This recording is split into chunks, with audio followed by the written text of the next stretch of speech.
Հարսնաքարի գործով 6 ամբաստանյալներին պարզապես զոհաբերեցին։ Այսօր դատանում հայտարարեց ամբաստանյալ Նորայր Հայրապետյանի պաշտպան Երեմ Սարգսյանը, իսկ թե ով, նրա 36 թերթանոց պաշտպանական ճառում չնշվեց։ Թիվն են ընդամենը ապահով է ամբաստանյալների մեղադրյալների ու յուրաքանչյուր տեղով գտնվել է կարող են այս նույն կարգով բերեին մեղադրանք առաջադրել։ Հարսնաքարի գործով վերաքննիչ բողոք են ներկայացրել թե տուժողները, ռազմական բժիշկները եւ թե ամբաստանյալները։ Առաջին ատյանի դատավճռով ազգային ժողովի հանրապետական նախկին պատգամավոր Ռուբեն Հայրապետյանին պատկանող Հարսնաքար ռեստորանային համալիրի 6 աշխատակիցներ ազատազրկման են դատապարտվել 12 տարով։ Նրանք մեղադրվել են 2 տարի առաջ Հարսնաքար ռեստորանային համալիրում ռազմական 4 բժիշկներին դաժան ծեծի ենթարկելու մեջ, որոնցից 35-ամյա Վահե Ավետյանը 12 օր մնալով անգիտակից վիճակում զրկվեց կյանքից։ Ամբաստանյալ Նորայր Հայրապետյանի պաշտպանն այսօր դատարանից պահանջեց հստակեցնել, թե ամբաստանյալներից ով ում է հարվածել եւ իրադրությունից բխող ինչ վիճաբանություն է եղել։ Առաջին ատյանի դատանում հենց Նորայր Հայրապետյանն էր, ով հայտարարեց, որ ինքն է հարվածներ հասցրել կյանքից զրկված Վահե Ավետյանին։ Ամբողջ դատաքննության նախաքննության ընթացքում մի հատ տվյալ ձեռք չէր բերվել, թե ով է Վահե Ավետյանին հարվածել։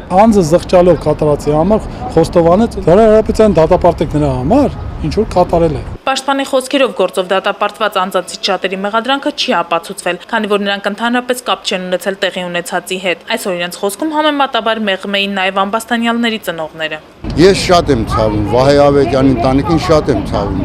բայց ցավալով չի նշանակում, որ արդար մարդին տանեն 12 տարի նստացնեն։ Իմ պահանջն է, որ տարանջատում լինի 6 մարդ հնարավոր չի մի նույն վարկյանին ինչ որ նույն հանցանքը գործեն։